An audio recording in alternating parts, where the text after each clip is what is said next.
Do you struggle with the mentality players have nowadays? And what I mean by that is, I think before players like generally would like if you lose a game, take you 2 3 days to get over it. Whereas now it's just like you can get over it instantly and just be normal again. It doesn't hurt as much. Yeah. Do I struggle with the players' mentality now? I think I just struggle with players in general. General, I think. yeah. And I got approached after the game by the Man United scout, and it's all break your heart, Ron. Dodged Yeah, a bullet. I turned them down. Like honestly, genuinely, like my dad's a Man United fan as well. My brother was a Man United fan, then a Newcastle, then Blackburn, then Everton. What was the experience like being at Crystal Palace? It's a different era, Yeah. completely different era. So, like, the modern academy days now compared to the old YTS days, night and day. Yeah. Some of the things that happened, you look back now and you think, wow. Safeguarding issues. Yeah. More than safeguarding issues. Welcome back to another inspiring episode of Evolve and Inspire. I'm your host, Huzaifa, and today we're diving into a story that perfectly captures the beautiful game's ability to shape lives, build character, and teach us about resilience. My guest today is Mike Fowler, a man who's experienced football from every angle imaginable, from pulling on the shirt as a professional player for clubs like Crystal Palace, Wrexham, Newport County and Forest Green Rovers, to standing on the touchline as a manager and coach, developing the next generation of talent. Mike's journey through the football pyramid tells a story that goes far beyond just wins and losses. It's about adaptation, leadership, and finding new ways to contribute to the game you love. When one chapter closes and another begins. From the professional leagues to non-league football, from player to manager to youth development specialist, Mike has truly evolved at every stage. Currently at Redditch United with previous roles including manager at Tamworth and head of youth development at Solihull Moors, Mike represents everything this podcast stands for. Someone who's taken every challenge, every setback and every opportunity as a chance to grow and inspire others. Mike, welcome to Evolve and Inspire. Take me back all the way to the beginning, growing up in Barry Island. Thanks for having me. It's good to see you. Yeah. Childhood growing up in Barry, parents were running a pub, so which probably explains a lot. Great childhood. Very supportive parents, 2 stepsisters and a brother. It was a great place to grow up, really. Like, it was a very social upbringing because of the pub background and things like that. So, but very sporty background family, very sport oriented. Mum was very much into athletics and netball, and my stepsister was as well, and played to a very high level. Obviously, then when my brother and I were a bit younger than them, and we were into every sport really. Just like any other kids, just out playing football. I didn't get into too much trouble. I think my brother got into a bit more than me, but I think he thought he had a big brother to look after him, but I was no good in that sense, to be fair. But just out every day. I couldn't go anywhere without football, really, around the house, which obviously my mum was really frustrated with. And but yeah, it was good because my brother's only like not even 2 years younger than me, and he had a keen interest in football. So it was like we were able to go out and do that together growing up. So yeah. What were you like in school? What was school like for you? Good.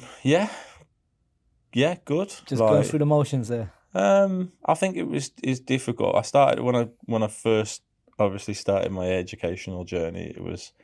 I did quite well. I was top of the class in most of the subjects, and as I got older, and the interest in football became more evident, it kind of like my interest went that way and my educational stuff went the other way. So my mum had a shock. Ironically, today's GCSE day, isn't it? So, yeah. Ironically, yeah. She had a shock when she went in to get my results, and they weren't the straight A's that she was expecting. I still ended up with 10 GCSEs, but yeah, I underachieved in school because when I got to kind of year 10, it was quite obvious that I'd already contracts in place to go and play at a professional football club. So it's, I look back at it now and think, wish I'd done better. But at the same time, if my son was, I'd want to push my son to be better educationally, something to fall back on. But I'd understand if his attentions were diverted to, the bright lights of a football club. When did your journey start in terms of football in an academy? Were you in an academy or? Yeah, no, I was probably only ever out of an academy for about 6 months, just because it got too much. So there was a scout in Cardiff. I was playing in Cardiff. I was 6, playing under 10s football, which has changed like dramatically since those days, because under 10s it was 11-a-side, full size pitch, size 4 football, not size 3. So yeah, I was 6 playing under 10s, and I played in a team crazily that was out of that under 10s team from grassroots. I think 3 or 4 ended up playing professional football out of that group, which was which was brilliant. But yeah, played in a game down at a place called Llanrumney, and the Norwich City scout was there. He was the one kind of that picked me up and basically said, I'd like you to come and have these opportunities and see what you can do. One of the other lads had already been picked up by Norwich. That group, like that area at the time, had it was myself and Andrew Martin, who went on to play professionally at Crystal Palace as well. And then in that area was Craig Bellamy, Leon Jean. Leon being probably one of the best footballers I've ever played with and seen.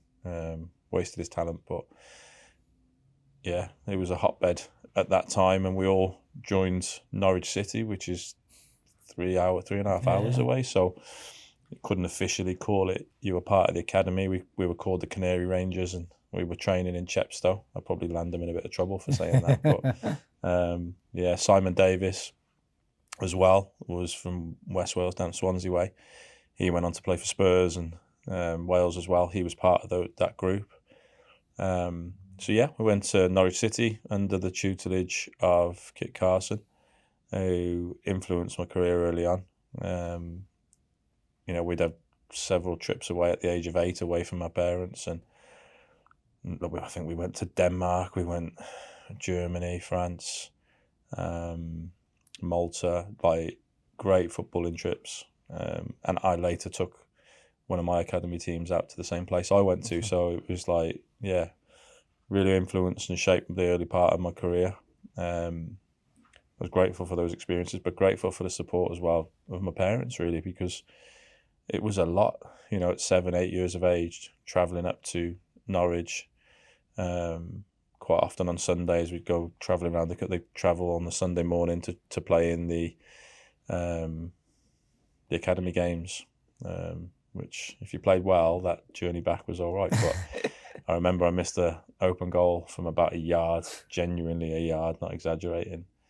And I didn't have a great game. And that was the longest journey back of my life. But yeah, loads of good early experiences. I went from Norwich. Kit Carson left Norwich and went to Peterborough United. And he asked me to follow. I followed. How old were you at the time? 11, just going into kind of high school. So I joined Peterborough United at that point. Obviously, I wasn't travelling for training. We were still training in Chepstow, on an old hockey red grass pitch at that point, which was, dangerous. People sliding on those. But went to Peterborough. But it all got a bit much that year. Obviously when I went into high school and stuff. You got to remember, I'm still playing grassroots. I'm playing for my school. I'm playing for the county. I'm playing for Norwich, Peterborough. That's football. I also I played rugby. I played baseball. Oh, you played baseball as well? Yeah, golf. So like fitting all those things in were really tough, and then actually trying to have a life and grow up as a young boy is you don't get much time. Every night I was doing something, which my mum says now it was to keep you out of trouble, but I don't think I was ever going to get in trouble. Maybe my brother, but not me. But it did, and like, you know, we got fantastic support off the back of that. So, but it was a lot, and I decided I was going to take a little bit of time out from like the academy representative stuff, like the grassroots, playing with my pals, playing county level, and I had a clear ambition to go and represent my country at the schoolboy internationals. Like every lad in Wales, I'm sure it's in every country really, but the Victory Shield was something that it was shown on Sky Sports, and it was something that you really wanted to kind of to get into. And because I was playing a year up for the county, I nearly got in a year early, so I was like the year after I was desperate to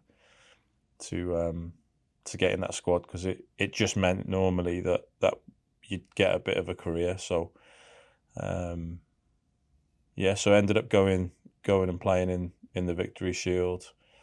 But just prior to that, I'd represented Wales in like a triangular tournament up in Scotland, and I probably scored the best goal I've ever scored, straight from kick-off, touch at my feet within 10 seconds against Scotland, and I've lobbed the keeper from kick-off, and we're 1-0 up. And I thought, here we go. I didn't touch the ball for the rest of the game. I must have thought I'd done enough. And again, my mum was up there, the Crystal Palace scout. So Peter Miles, who's passed away now, God bless him. He went from Norwich to Peterborough to then Crystal Palace, and that's how that came about. So he was up there. He was trying to get me to sign for Crystal Palace, but at that point, I was just in the Welsh squad, and it was like, you know, ideally you have dreams of, like, I'm a massive Liverpool fan, as you know, so I had dreams of something like that happening. And I remember we played in that game up there in Scotland, and then like I had a load of offers, Middlesbrough, Blackburn, when I think this was when the Premiership just started, so they were quite a strong team at that point. And then we came back and I had to play for Cardiff County in a cup final away at Oxford, and it was not as much as that game in Scotland where I had one touch and scored. This game was one of the best games I've ever had, still to this day. And I got approached after the game by the Man United scout, and this will break your heart, Ron. Dodged the bullet. I turned them down. Like, honestly, genuinely, like, my dad's a Man United fan as well. My brother was a Man United fan, then a Newcastle, then Blackburn, then Everton. He went everywhere.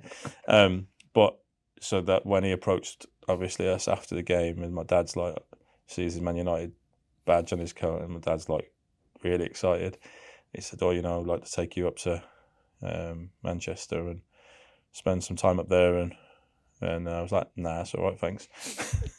I just walked off, and my dad was still stood there talking to him. He's like, "I'll try and speak to him," but I'd already made my mind up. I was going to Crystal Palace at that point. Quite a few of us that had been on that kind of journey through Norwich, Peterborough, from the area, were going there. A couple of other Welsh lads. I think that year I went there. What league were Palace in at that time? Premier League. Oh, they're in the Premier League. Well, they were like a yo-yo club at that point, weren't they? But what was good about that is, when I was a schoolboy at Crystal Palace, they had those playoff finals. I think it was Leicester City twice, and I think just as I was leaving school, I think we played Leicester in the playoff final when David Hopkins scored that worldie from about 30 yards into the top corner, and we got promoted into the Premiership the year I signed to go on schoolboy forms there. So my first year as a schoolboy, or both years, not the whole time I was there, we were Premier League, yeah. So, but that was phenomenal. What was the experience like being at Crystal Palace? It's a different era. Yeah.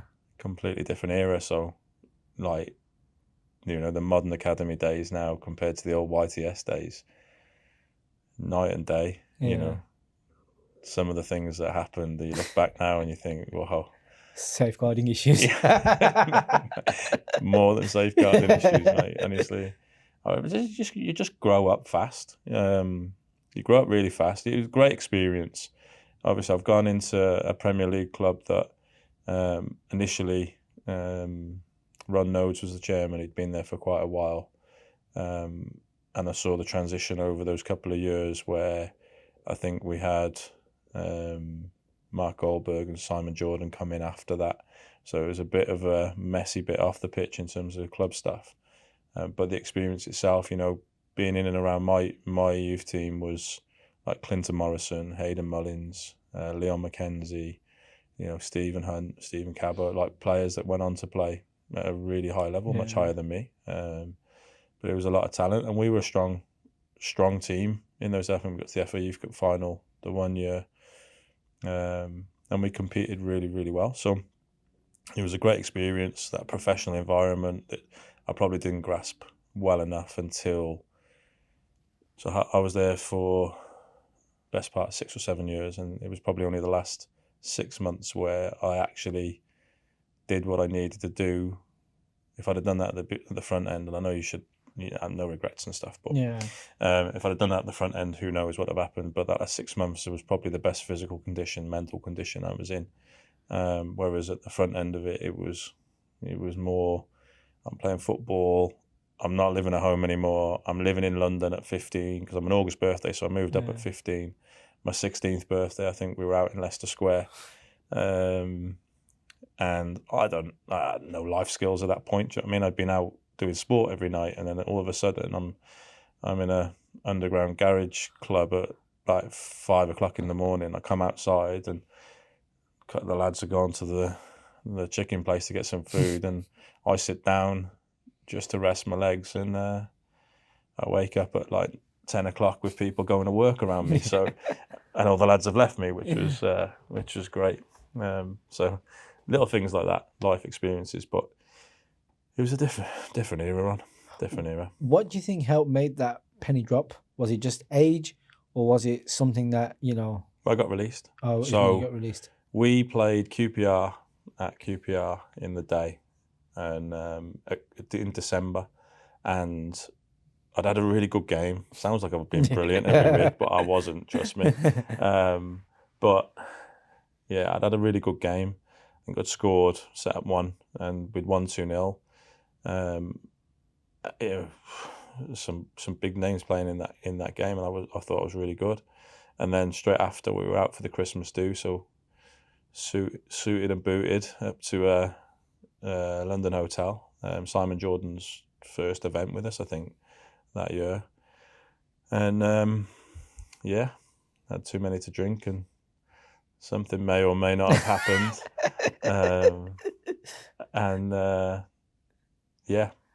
I got a letter through the post a couple of days later to say that they won't be renewing my contract at the end, my pro contract at the end of the year. So at that point, I was like, right, actually, I've got 6 months, because there was a couple of clubs that wanted to take me. I think Brighton wanted to take me at that point, before obviously the promotions and stuff. But they wanted to take me, but they wanted to take me from now. But for some reason, the club wouldn't let me leave then. They wouldn't let me go on trial either, which was bizarre. Because they'd probably get a fee for you at that particular moment. When I was still yeah. So it makes no sense, yeah. Yeah, so yeah, it was strange. And then I think actually, because it sounds like I've done something really bad here, so let's just go back and just go, like, all it was is I got a little bit wasted. And then, I think I might have been sick or something in the toilets whilst they were having a black tie dinner and whatever. I came out of the toilet, and the chairman was walking towards me with his 2 minders, and I thought I saw a gap. And I didn't see a gap. I went flying straight into the chairman, and then I was ejected from the event and then from the football club, so it wasn't as bad. I mean, look, those days it was common practice, especially when you have people like Neil Ruddock in your club that every day is a liquid lunch. So it wasn't that bad, but I don't think it warranted me being released because I was, I was doing well. Yeah, it's a bit harsh, I think. I was in the Welsh 21s and I'd performed quite well, but my performances did improve after that. So maybe I needed that just to, a pinch point in my career where I thought, oh, I need to buck up here and sort myself out. So where did you go to next in that summer? What were your options at that particular moment in I time? think I was still like pie in the sky. I thought, I've been at Crystal Palace in the Premiership and, I've been a pro there and good experiences and stuff. And I've played with some really big names, So I'm still thinking that's my level. Had an agent, had Gaz's agent at the time, Mel Steen. Again, if you look at, again, that's another thing in current football that frustrates me. There's not a lot of good people that do these kind of things. And obviously when I was doing really well, my Nike sponsorship and, like, oh yeah, there's a phone call every week. And then as your career starts to go in a different direction, you don't get that same level of support, which is probably what I needed at that point. So, and I didn't get it. So like, I think, I'm not blaming anyone else because obviously it was my doing. I was the one that drunk that red wine that night. And then I'd had a few like loan deals and stuff. I went to Stevenage and I went at Wrexham for a couple of months and Kidderminster Harriers as part of loan deals whilst I was at Palace. So Wrexham at that point had said, look, come in for pre-season, and they'd give me a 3-month deal.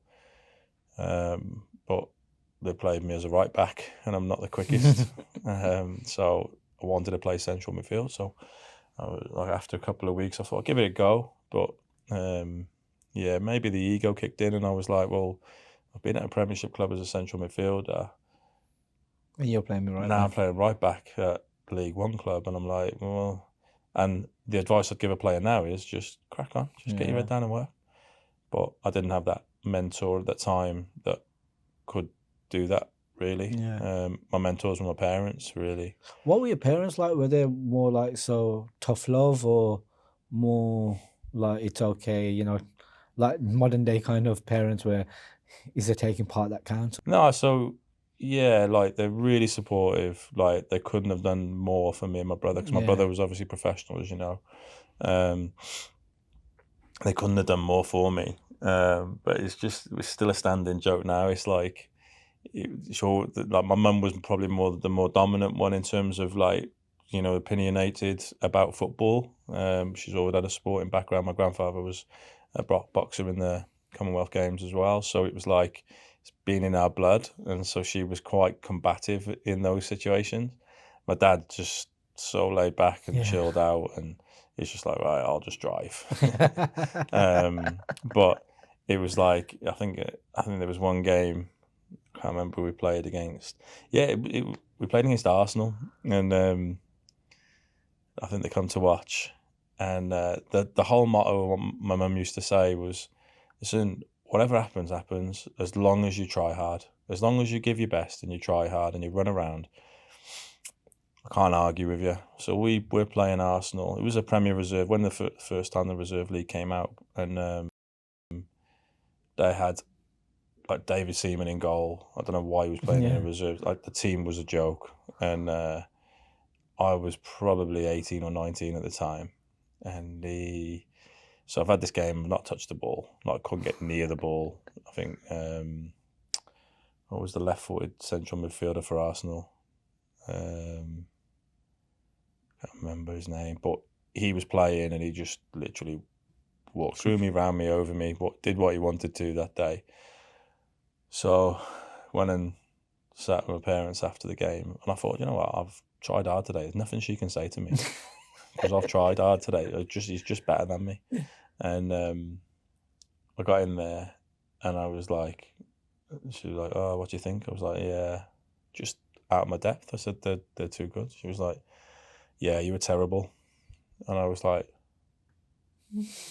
okay. I said, yeah, but like, I tried hard though, didn't I? And I'd run around. She was like, that don't matter. So the goalposts got moved in that sense. But look, really supportive.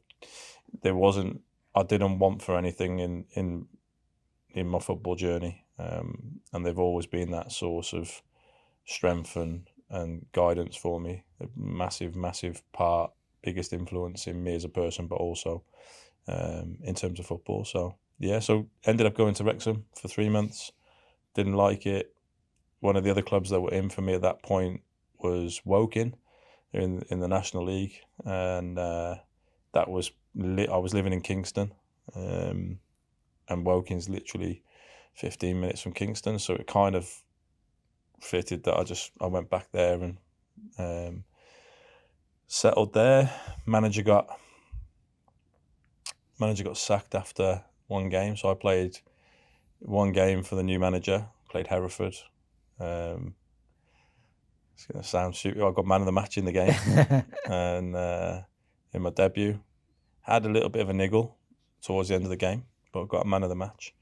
Manager got sacked, Colin Lippiott, and then Jeff Chappell came back in, and I was living at like I said in Kingston, but he thought I was living in Wales, so he pulled me in after the first training session. I'm going to get rid of you, and said that I want local lads. I said I live in Kingston. He said, yeah, but you're Welsh.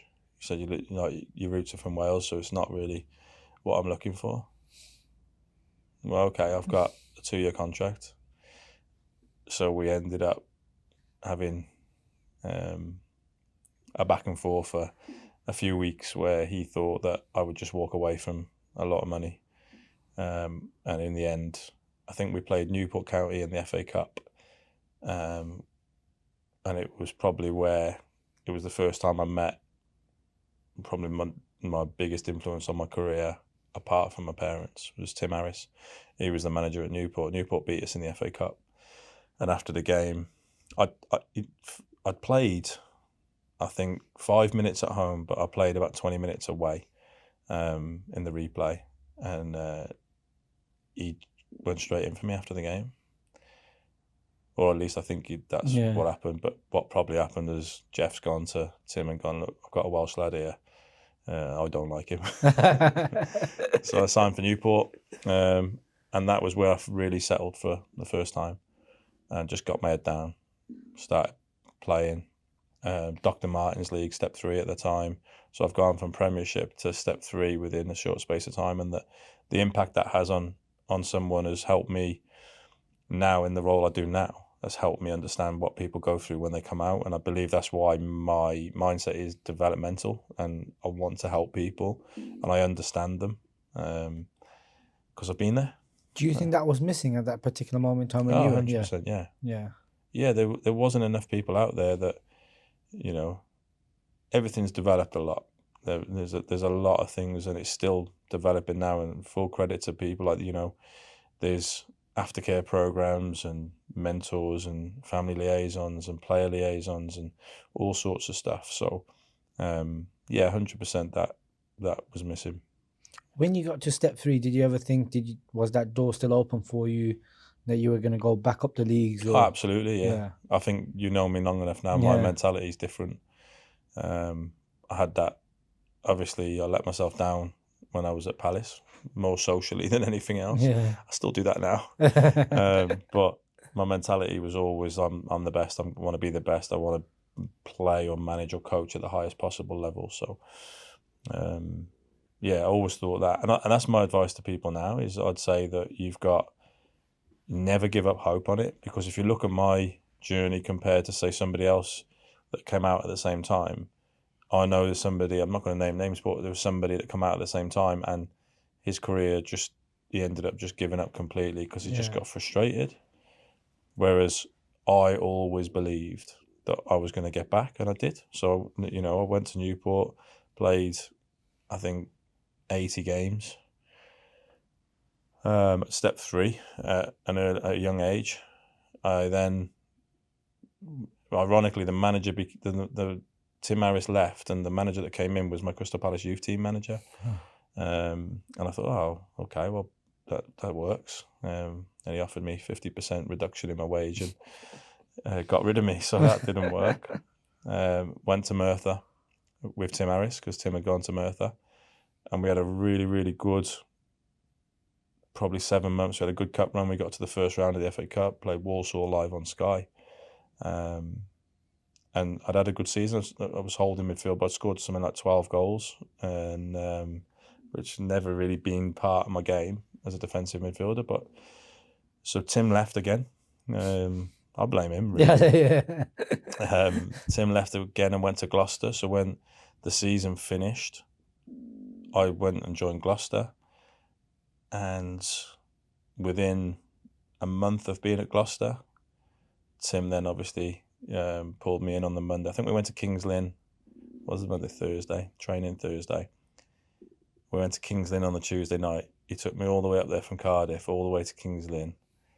And I got there and like, I'd been playing okay. I wouldn't say I was ripping up any trees or anything, but got to Kings Lynn. He said, right, I'm not going to start you today.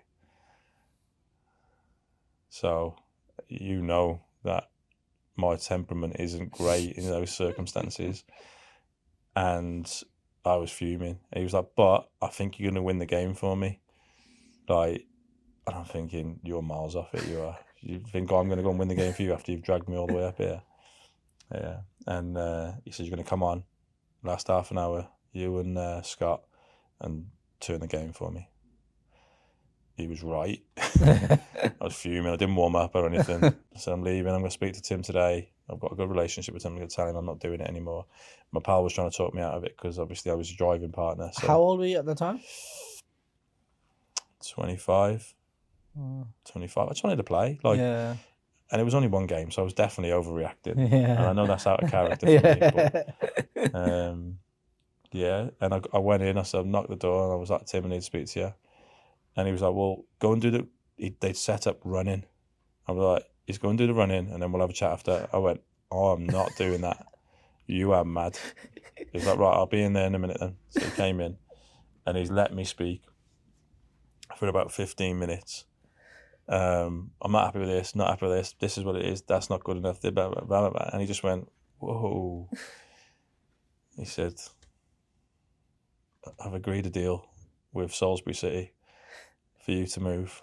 So that was the league above. That was the Conference South at the time. Yeah. They just won the Step 3, got promoted. And I'd played against Salisbury last year in the FA Cup. Tommy Widgington got me in.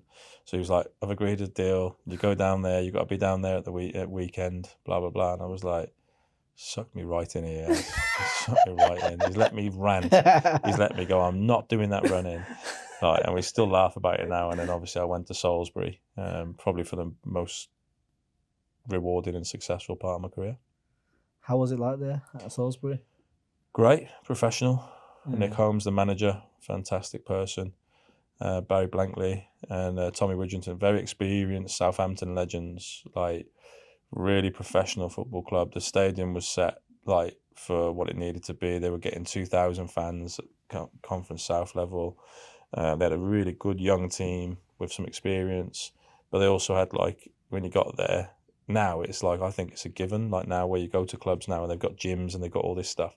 I went to Salisbury and like they showed me around and they got a full-time kit man, the kit's all out, and I was like, this is like being back at Palace. And then showed me the gym was brilliant. Like, then I went into the first team changing rooms and they had a sauna in there and a jacuzzi, and I was like, oh yeah. Yeah, sold. So literally brought me in. We were in the playoffs in the Conference South. I can't remember how long was left. I think this was Jan. And they said, look, like, they got it signed. So I played on the Saturday. I played 15 minutes on the Saturday. And then they were like, look, we've got, I want to say Hayes and Yedding or something like that on the Tuesday night in the reserve game. Wanted to go and get some minutes. So, okay. Drove up to Hayes and Yedding and tore my ligaments in my knee within 15 minutes of the game. And again, like non-league football, as you do, I can't weight bear, I can't do anything. I have to drive all the way back to Cardiff. Luckily, it was fine. Yeah. But yeah, so I think I came back with 10 games to play, and we ended up finishing second behind Histon, getting into the playoffs. Played Bishop Stortford in the semi-final, 0-0 away, horrendous game. No, I don't think there was a shot on target. And then the second leg, they came to us at our place, and it was, I think, extra time. And the 119th minute, we were defending a corner, so you're thinking, oh my God, this is going to hurt us. And yeah, I broke from the 6-yard box at pace, blistering pace, and the ball's been cleared into my striker on the halfway line, and I just kept running, and I just felt like there was no one around me, and he just hooked it over his head, and I've just found myself with half a pitch in the last minute of extra time running at a goalkeeper, and I'm thinking, what do I do here? What do I do? I have not got a clue what I'm doing, and because I've had so long, like, to get to the goal, like I've had. Do I chip him?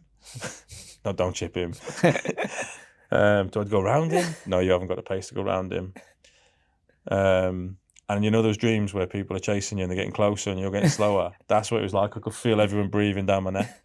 And it was like 4,000 fans there that day for the final, semi-final. And I just closed my eyes and just hit it. And it was the weakest shot I've ever hit in my life. It's gone straight at the keeper. He's had ages to react.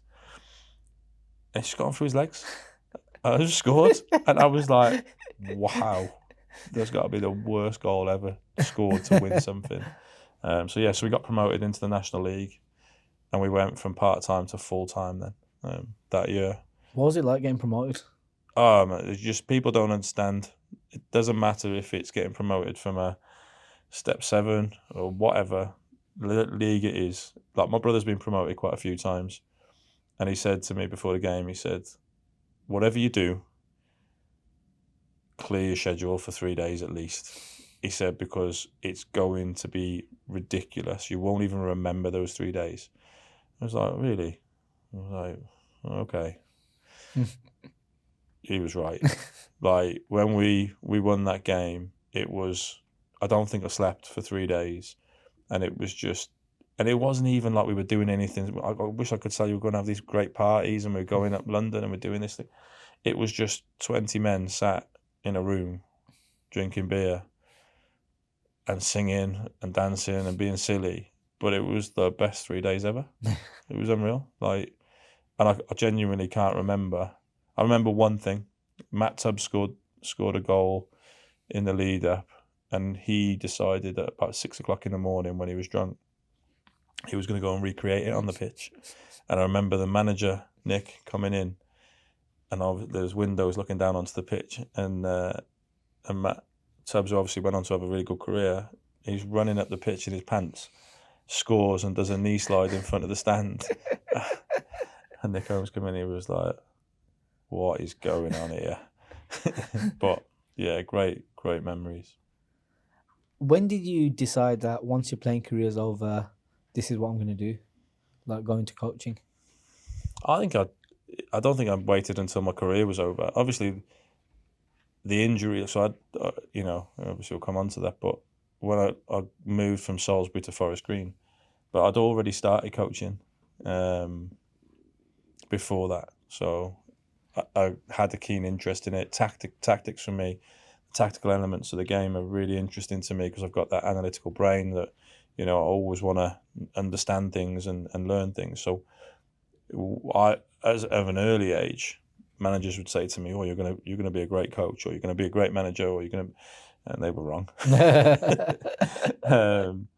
But yeah, so I've always had a thirst for that kind of knowledge and stuff. So, and because like I said, when I came out of the pro game, I didn't have that mentor that just went, come on, this is your guidance, this is what you could do. I had to do it myself. So then that became a process in my head that I can help others with. And I've always wanted to help others. So I think it came from that. And then I had, my son, my middle son, Corey was into football at that point, and he was just I think he was like 3 or 4 at that point, and I was like, well, I'm just going to start a football session for him just so he can get regular, because there's no teams or anything like that. So I started doing that, and that built. Ended up with my own academy, and that started my coaching career in terms of just local grassroots kids and stuff. But as anyone will testify, when you've played the game at a very good level, once you finish, you got that buzz that, I mean, we were just talking just now about how much you miss that Tuesday, Thursday, Saturday. That, how do you replicate that? How do you replace that? It's difficult, but I find this more rewarding than I did playing. When you set up your academy, was that in Wales at that time? Yeah. How long did you do that academy for? Before you made the move to Birmingham? Did you come to Birmingham first? After No, Wales? so I was doing that whilst I was at Salisbury. Yeah. And then when we went full time, I passed that on to my head coach, and he was doing it at that point. But it became too difficult to keep going. But it was good. It was really enjoyable. We used to take players all to play against, like we played against Arsenal, Man City, like a bit of an experience. Really enjoyed it. But moved to Salisbury full time, which stopped it all really. When did your footballing career finish? I was 27. So after Salisbury, they had some kind of financial issues. The gym with the sauna. Yeah, that's what it was, the electric bill. But yeah, so yeah, I moved to Forest Green. At that point, they were obviously a big non-league club. Dale Vince had just taken it over from Trevor, and my brother had been there, but my brother had just left at that point to go to Wrexham, and so I've gone there. They'd lost a lot of experienced players, so they needed somebody experienced to come in. So I went in, and at the back end of pre-season, and I played 3 or 4 games for some big games, to be fair. I think we played QPR, Charlton, Leeds, Exeter, and against Exeter, there was a chance after the QPR game that they had shown an interest, because I'd played well in that game, and they'd shown an interest and asked who I was and what my pedigree was. So that was on I want to say the Tuesday, and then we played Exeter on the Saturday, and I hadn't heard anything else. So you play in the game, and 15 minutes in, I've gone past my man with pace, and I've tried to use the outside of my foot to play the ball off, and it just snapped underneath me. So just snapped. And then obviously the physio come on, Ian Rogerson, good guy, come on, and he looked at it, he went, I don't need to ask, do I? But does it hurt? I'm like, hey, my toe was pointing towards my head, and I'm like, yeah, it might hurt a little bit.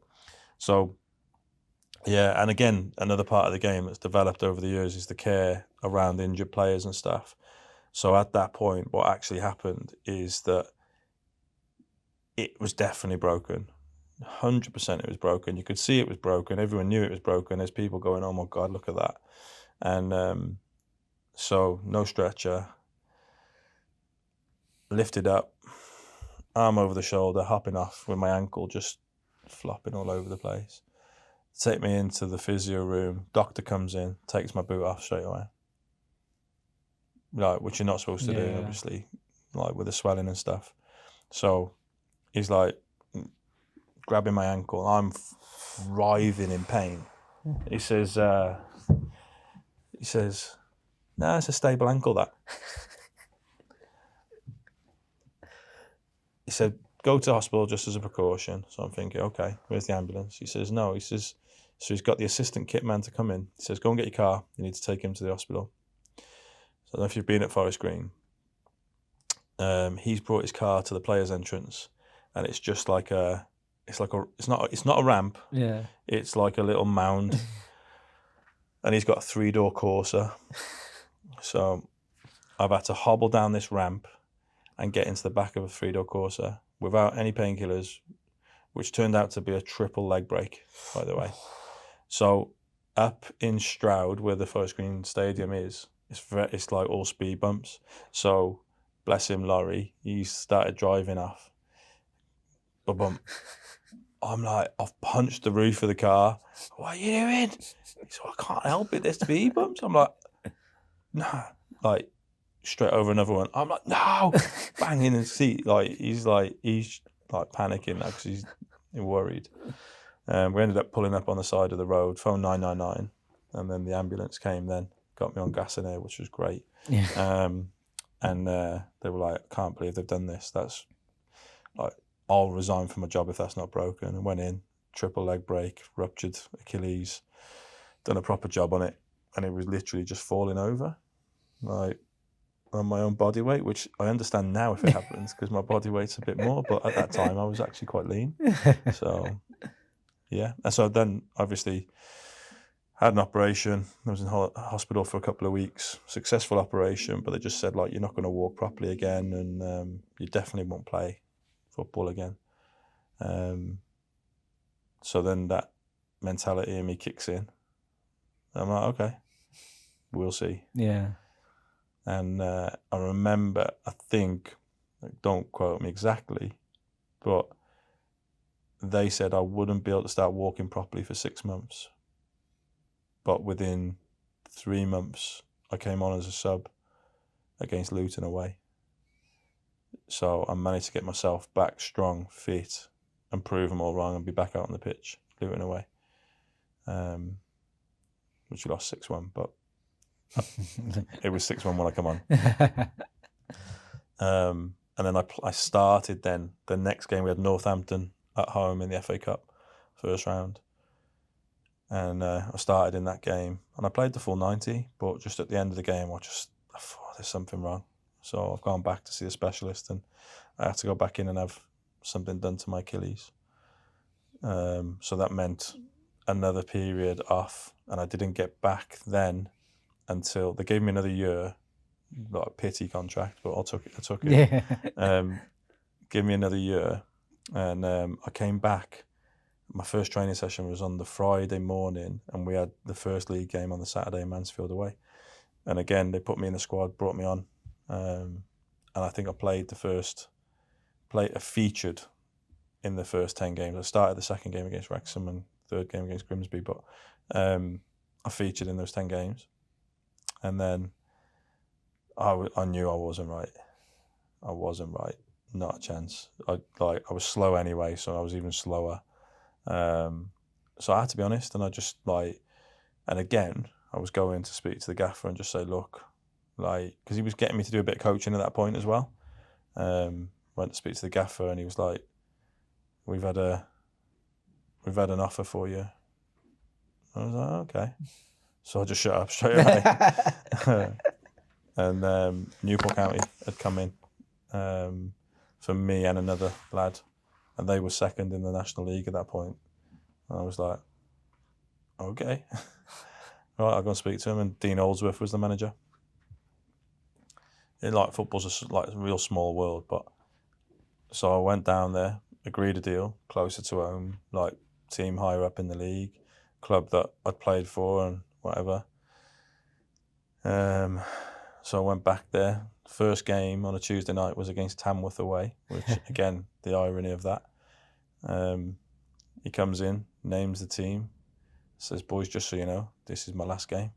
So he went after game. I thought, it's me, this is me. It's always me. And he left. Tim Harris took over. I was landed. Yeah.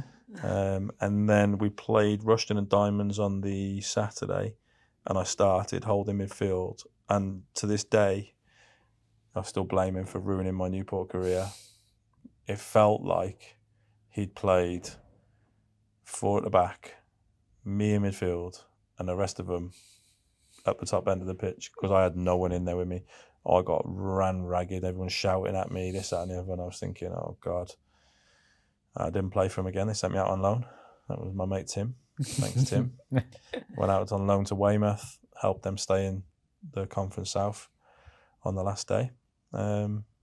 and then I called it quits at the end of the season because I just knew I couldn't justify taking people's money and being judged upon what I am now, thinking I was the player I was before, So it was tough.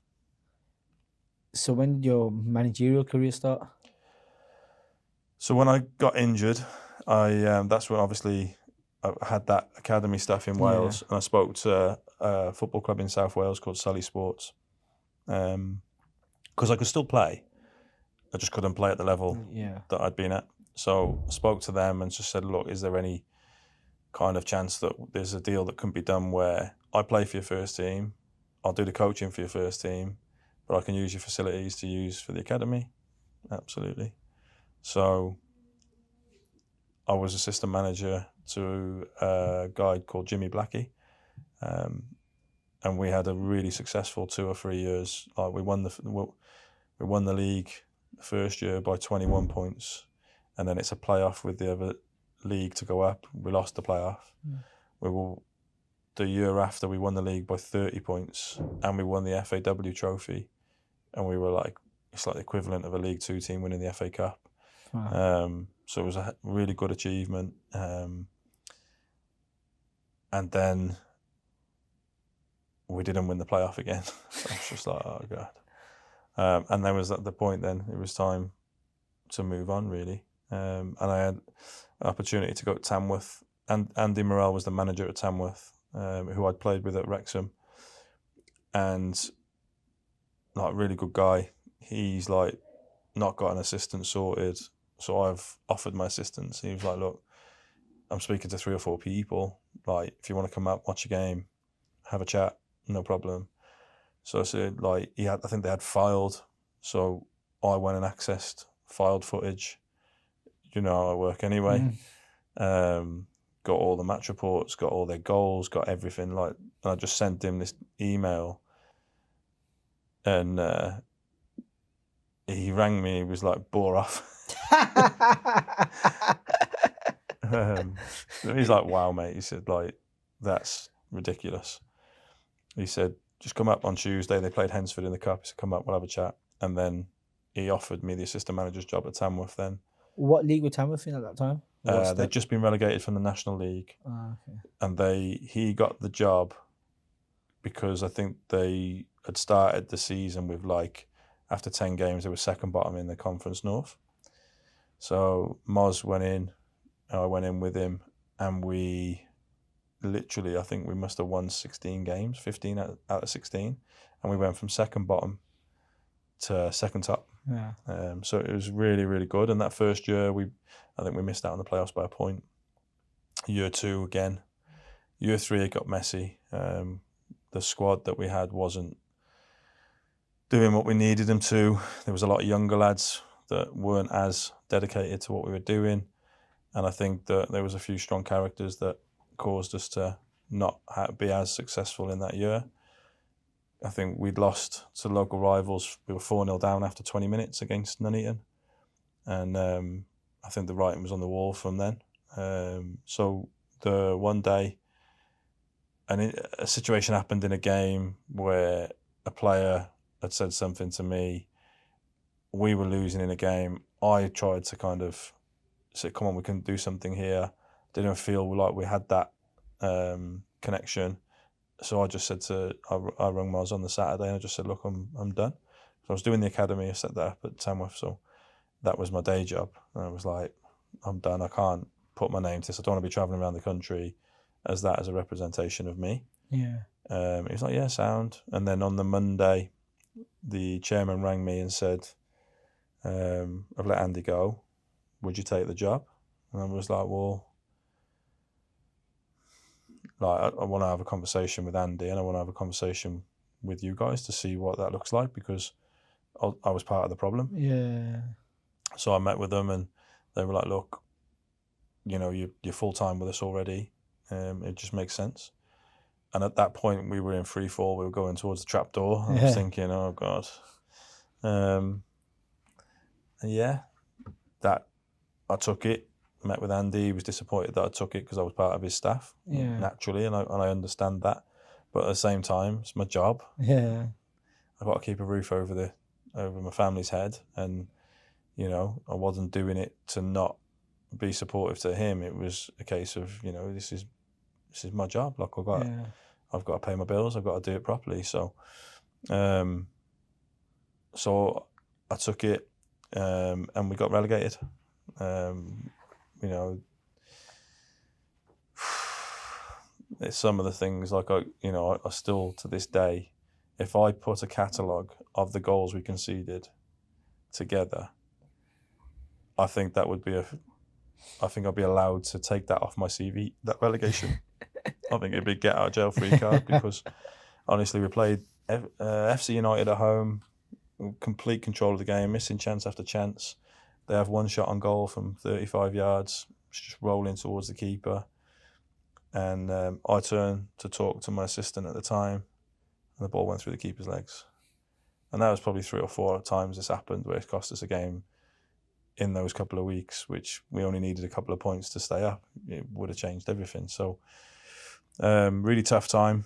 Would you say that relegation helped Tamworth because of the way they are now? Well, they'd had the relegation the year before, so it was back not year before, 2 years before. Yeah. So that should have been the reset, and we did kind of, you know, we did finish near the playoffs and stuff. But I think what's helped them is the laying of the 3G and COVID. COVID definitely helped them. So the fact that they went into the COVID situation, the 3G obviously being put down helps revenue. The COVID situation, where it was a case of they were only paying X amount of the staff's wages, like I think that really helped them to rebuild, regenerate. And there's some good people there, you know, Bob Andrews, like he's been there a long time. I think he played there as a striker when he was young enough, but loves the club, and you know, I'm pleased for him. Steve Lafbury is another man at the club that does a lot for the club, and really, really pleased for him. And I think that's certainly that regeneration of the whole club, the development of the academy, the junior section. I think it's all played a big part. But I also think Scott Rickards has had a real hand to play in driving commercial sponsorships and stuff like that. He's done. I felt bad for Smudge, because that year, in that COVID year, they were flying. I was speaking to Aaron about it last time, because Fordy was there at the time as well, because they were flying and they were going to win that league, and then he's had that COVID and he's had a reset, and they haven't started as they had to, and it's just... So I think, absolutely. I think it's funny how football works, isn't it? Because if they get promoted, Smudge is probably still there. Yeah. But he's ended up going out. I think Bromsgrove he went to for a bit, and now he's not in the game. But if he'd have got what he deserved that year, then who knows where he'd be now. You mentioned Scott Rickards. You were with him at Atherstone. That was a bit of a roller coaster. Yeah. Because you were flying, I think I still remember that year, you're flying in the FA Cup as well. And then certain events happened. Yeah. But I had a lot of respect for you because of the events that took place, and even though you were flying and how good it could be for your CV, your career, whatever, but you took a stand on your principle and morals. Yeah. I think after working with me, I don't think you're as surprised now as you would have been at the time when you didn't know me. But like Scott's somebody I've known. I was at Derby for a bit when I was younger, and Scott was there, so I knew Scott really well. So when he took the Atherstone job, he was like, "Come on, we'll go and have a go at it." And I didn't know much about Step 6 football at the time, but I think we lost one game in 17 at that time. We were flying. And it was the FA Vars, not the FA Cup. So it was the Vars. So we played Worcester City at home. No, before that we played Stockton away, I think. Stockton away, who were the favourites for the Vars. And we beat them 1-0. And we had Worcester City at home, which was, a really good game. They were a league above, a really good team. Ash Vincent was the manager. And we took it to them. And it kicked off in that game, to be fair.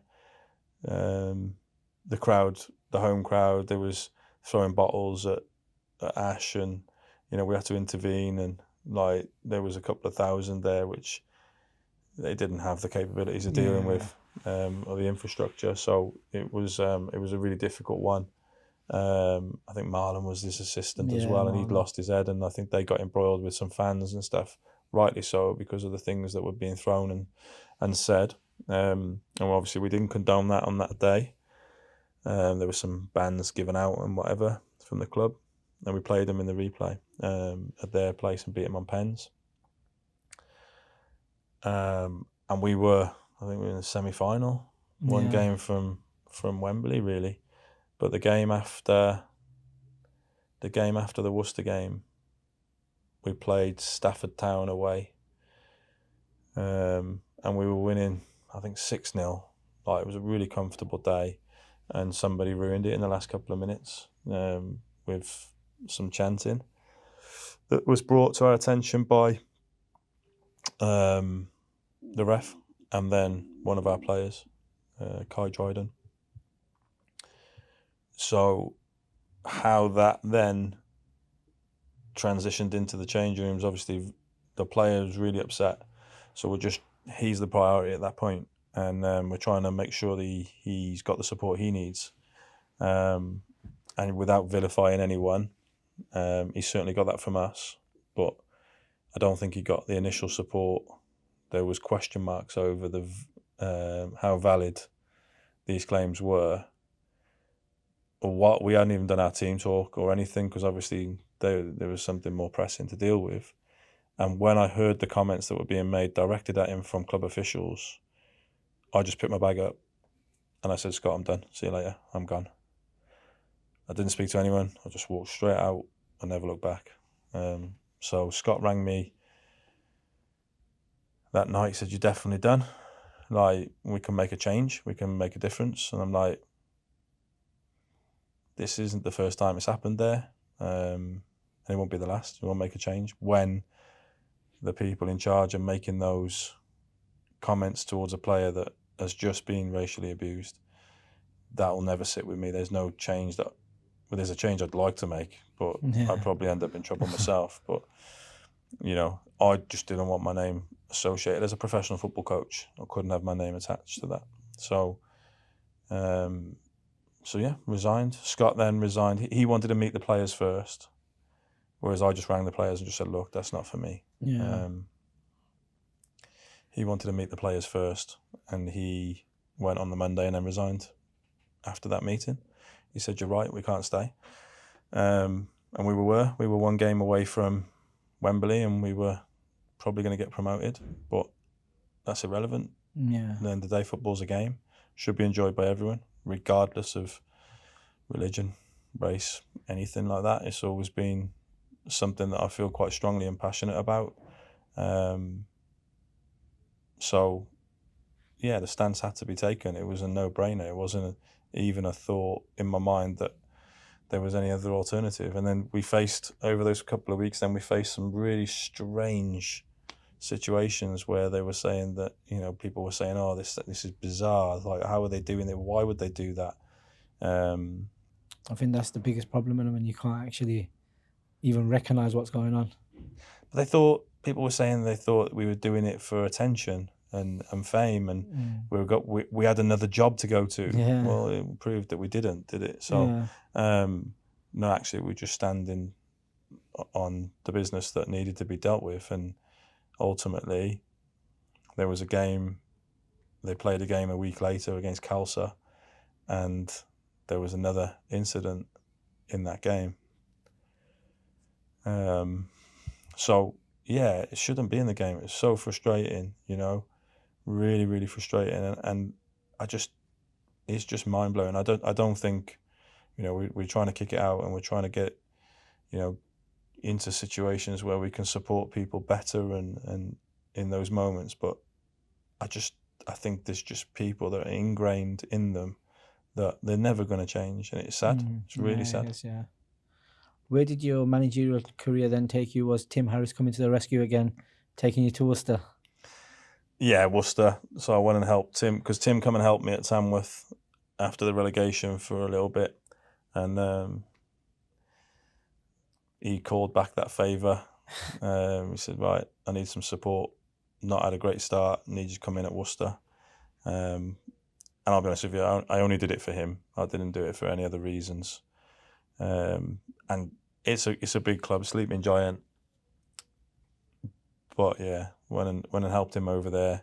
But with my commitments then with Solihull Moors and the academy over there, it became too much for me to do. So come away from the Worcester situation, and I ended up at Studley, and kind of marrying up that project with Moors and doing the Studley project and operating at Step 5, and that's where I got to work with your wonderful self.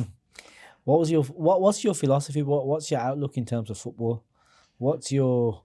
You work a lot on developing young talent, but what's your philosophy? Well, it's evolving all the time. Like there's so many people out there that think they know everything, and there's people out there that think that I think I know everything, and I certainly don't. I probably know 10% of the game, if I'm lucky. And every year the game changes. So if you don't keep learning, then the game leaves you behind. I was talking about it the other day. Like you look at the tactical trends that have changed over the past however many years. Like we've had inverted fullbacks, going inside the pitch, whereas before that was fullbacks going high and wide and wingers coming inside the pitch. Natural, back in the 90s where you're watching left-footed left wingers like Ryan Giggs and people. Yeah. What a great time that was. Yeah. Right-footed right wingers. They're gone. Now it's left-footed right wingers and right-footed left wingers, and it's like, and it's great. The game's changing all the time, and it's entertaining. But the people who have the most touches now are goalkeepers and centre backs. Like whereas in the 90s it was like, well, no, that isn't the case. People that would affect the game. Yeah, and then the holding midfielder became a really big thing in the game. So it's constantly changing. So my thing is to keep learning and stay humble and understand that there's better people out there doing things. But how I want to see the game is fast, energetic, combative football that people can go, oh, I like that. I enjoyed that today. And I think, as you know, I'm crazy on counter pressing, like ridiculously crazy on it. That reaction to negative situations is really important. So I do go after that, but generally it isn't about a certain style, as you know, for me. It's more about principles and can we identify weaknesses within the opposition and try and exploit them as best we can whilst keeping our organisation and structure as solid as possible, and being consistent with that, really. Do you think football's more entertaining now than it was in the 2000s and the 90s? In a different way, maybe. No, not really. No, not really. I've fallen out of love with like professional football to an extent. Don't know whether because I was being in non-league for so long, but it's just too much robotic, so it's not as entertaining as it once used to be. Football was like quick, it was counter-attacking. Do you see that coming full circle though now? I do, yeah, I do. I think like I think you can do anything you want to do, right? But people are scared to do things, I think. Yeah. Like you can't please everybody. Like in the technical area now at Redditch, if we make a square pass or we go from full back to centre back to centre back to full back, get it forward. Oh God. And then if you get it into your centre back and he clips one down the line, pass the ball, keep the ball. Oh. So you've got to be really strong in that sense to kind of go, right, these are just little moments, but overall, what's your target? Can we consistently work towards that target? But I think, I've watched, my 3 games so far this season have been end to end. They're like basketball matches. Not great for a manager. Yeah. But really like exciting for a neutral. And I think that what game did I watch the other day on the TV? There was a game on the TV the other day. And I thought, actually, I'm starting to see the Liverpool Bournemouth. Yeah. And I thought both teams defensively were quite poor, and I thought that both attacking teams attacking wise were really strong and caused a lot of problems. And I thought it was nice to watch. Yeah, it was enjoyable to watch. The big strikers are coming back. Crosses in the box are becoming more prevalent. So I think all I things feel always like come full circle. we've had this period over the last, I don't know, maybe 5 to 10 years where there haven't been really strikers in it. I think even now, like, it's rare to find a good striker now, but I do think you're right, it is coming back. Absolutely. And you look at the transfer market this window. Yeah, There's big talks, all the big talks around the nines, the yeah, forwards. They're trying to get their forwards right. You know, Arsenal have struggled. yeah. You know, trialing Havertz up there, and they've gone after Gyökeres now, and he didn't look great the other day He did it, either. yeah. So I thought United actually looked decent the other day. they did, yeah. Yeah, they look decent. No, I think they did. Yeah, Cunha's have been. I think he's fantastic. I think Yeah, I would have him. loved Liverpool to have had him, but Yeah, they it's looked a decent. lot better. But I thought Man United were quite exciting to watch. Yeah, Because they were like, it was like the ball dropped, it was like bang. yeah. Whereas Arsenal was still doing that sideways. And there's a place for it. Controlling the game is important. Whether you got the ball or you haven't got the ball, controlling the game is really important. And that United's performance was as good as I've seen them. Yeah, 100%. And that's still with Sesko to go into that team, really. Yeah, I think we're a goalkeeper. I don't trust any of them goalkeepers. I'm probably a centre midfielder away, I think, to being very good. Well, the Beliebers meant to be. Yeah, that's for getting done. next year now. I think they're saying. What about your man management? What's the most important principles you've got as a man manager? And I know it, but what is it? I just think it's honesty, mate. Honesty is the biggest thing for me with it. So if players struggle with me, people struggle with me in general because I'm so direct and straight to the point. But I think that understanding and knowing your environment and, having that accountability of, if it is your fault or if you can do something better, own it. It's fine. Like, I've got no issue with people making mistakes. It's not. I was keeping to the three things at the moment of work as hard as you can. So if you're working as hard as you can, I can't have many complaints. Do your job to the best of your ability. If that is the best that you've got and it isn't good enough, that's fine. And then the last one is respect. Respecting yourself, respecting your teammates, respecting the badge. They're the three things that we work to at the moment. And that's our checklist. So if we've not performed, we've not got the results, we've not got the outcomes, we can go back to those and go, right, is this right? Are we okay with all this? And it works. It works really well. But honesty is massive for me, because we don't suffer fools, and you don't need to either. If you're just honest and you just say, look, this is how it is, we can all move forward. And I think that's really important in development. And I think it's a difficult line to walk because you can upset people by being everyone says, oh yeah, I love honesty, I want honesty. I don't think everyone's No, ready for it. No, they're not, mate. Well, you've seen me work, mate, and you've seen people struggle with it, and it's not because I enjoy making people squirm. It's just I do pin them down, and it's like, no, actually, come on, that's not it, is it? This is it. This is it. And the ones that can embrace that and accept that, you fly. Yeah, I think Romario was a very good example of that in that season. Yeah, because you're bringing him in. And I think he very much enjoyed that season. Yeah. No, look, he's great. I love him. Yeah. I love him. And it wasn't easy. He's not an easy person. He is an easy person to work with if you're straight with him. Yeah. And you're right, he's a perfect example. We had a few teething problems at the beginning. But once we got past that, yeah, he was fantastic. And he's back playing again at Racing Club now, and we played him in pre-season, and he did great. Love him to bits, I do. Why do you think there's not much honesty around, especially in non-league? I think it's easier to avoid that confrontation. I think it's easier to blame other people. It's like I said there about the Crystal Palace thing. Like, I'm under no illusions that I am 100% to blame for that. Yeah. But I just don't think there's many people that have that kind of need for accountability. So I watch a lot of games and I see teams play and I'm like, well, what's their plan? Like, what's their, and I'll speak to a player and they'll be like, oh, we just did 5-a-sides. and it frustrates me. But it works for them. That's fine. Yeah. Everyone does things differently.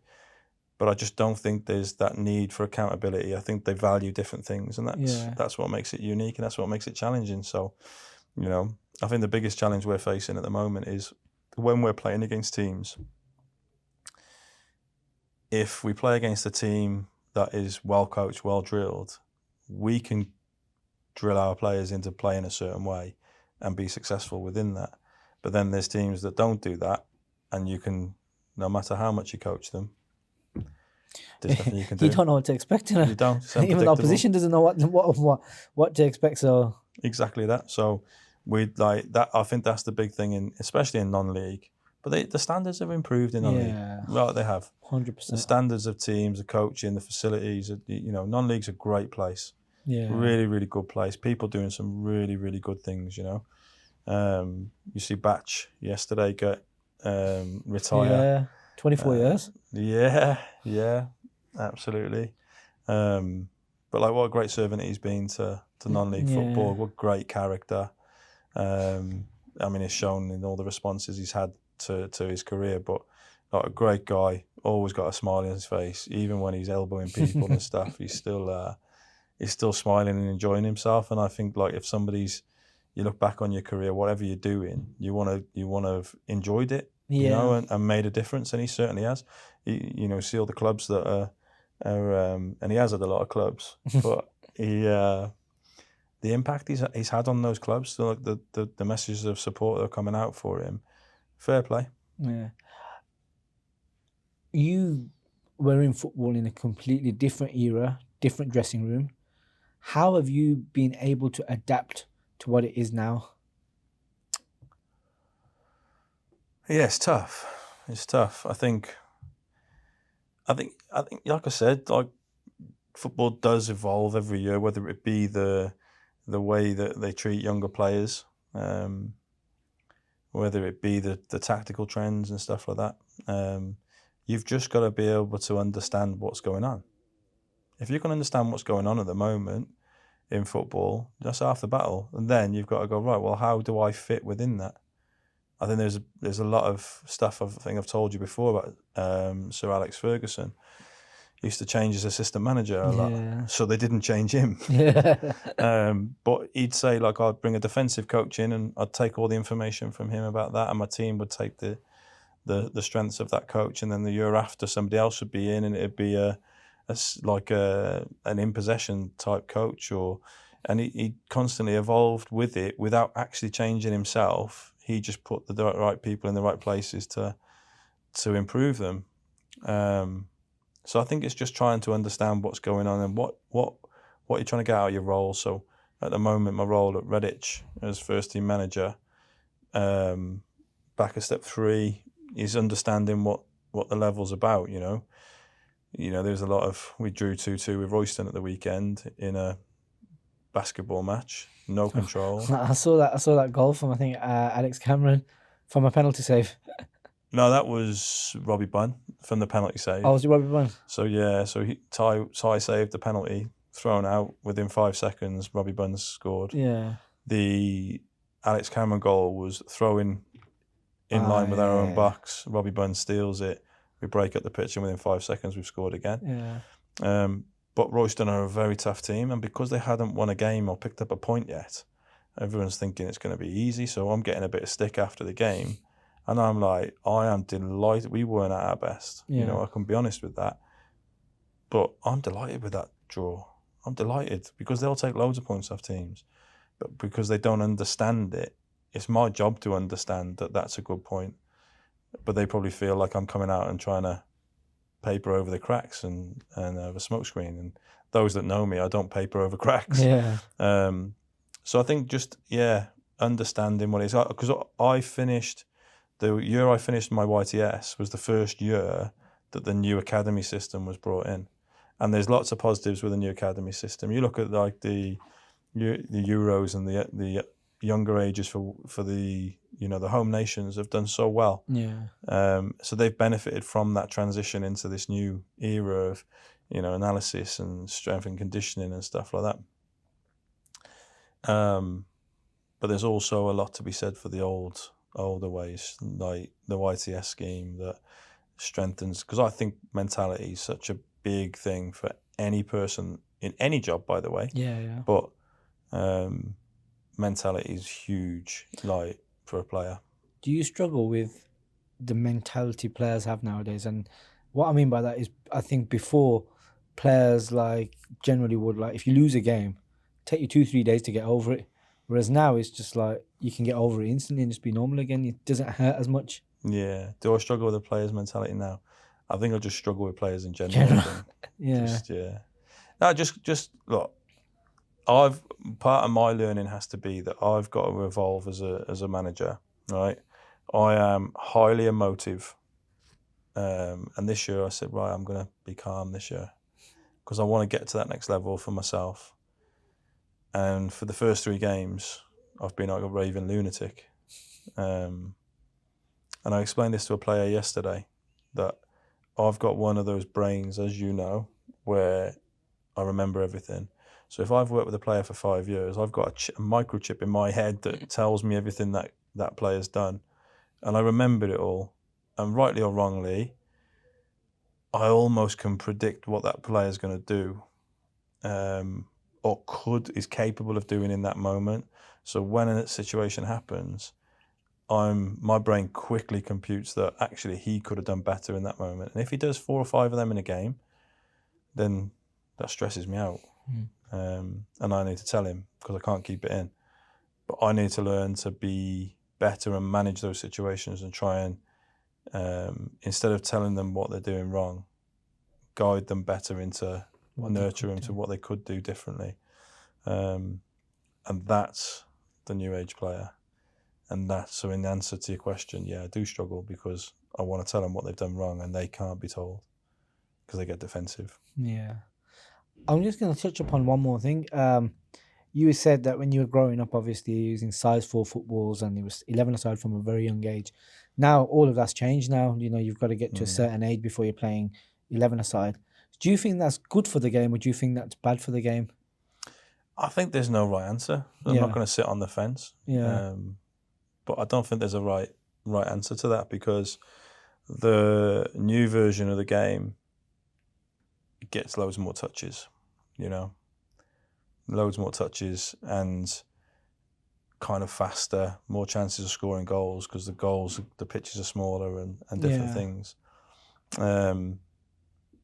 So I don't think it's necessarily that it's changed for the worse or better. I think there's just different outcomes. So like I could, playing with a size 4 from the age of 6 on an 11-a-side pitch. Yeah. I could kick the ball 40, 50 yards off both feet at a decent age. Whereas now I get players sometimes and they struggle to do that, even men's football. And you're like, so that was probably a strength early on. And maybe the fitness side of it, of playing on 11-a-side was good for me when I was younger. But then I was fortunate because I was able to play grassroots, play county football and all the different things. Whereas now I think kids are playing Monday, Tuesday, Wednesday, Thursday, Friday at different development centres and training. So you think like that jump between like a 5-a-side pitch or 7-a-side pitch to 11-a-side is just 2 different complete ball games? Maybe. I think I did some studying on the Belgian model when Belgium became one of the top teams, and they developed all this talent that came through probably the last 10 years. They have a very clear blueprint within the FA, Belgian FA, of what that looks like. I've worked in Denmark for the Danish FA, and they've got a very clear way of doing things and stuff, and we've started to integrate. So I think it's about finding good practice out in the wider community and using it to develop. Like, the proof's in the pudding, the Euros and the 17s and the 19s and all the national teams in the home nations are really thriving. Now, is that because of this? That, if you look at the modern player, it's very technical. It's, being able to manipulate a ball, handle a ball really well, slower paced game. So they have certainly improved them technically, which was the technical plan for the FA. but England, Wales, Scotland, Ireland have not gone and won a major tournament in the men's team. The women's team have, Yeah. but the men's teams haven't. So is that why isn't that, if we're like, as home nation, England, for example, obviously, I'm Welsh, but the England example, they've won a lot of the junior tournaments. Why is that not transferring into the Men's team. men's team? Getting close, but Close, yeah. But what's stopping them? That's what I'd be looking at and going, okay, is getting to the final enough? Why haven't they got over the line? Is that because of the ingredients that they could have gained from a old school YTS program, the mentality? Yeah. Is that something that is missing? Maybe. Mike, it was an absolute pleasure. Thank you very much. Yeah, you're welcome. Thanks, mate.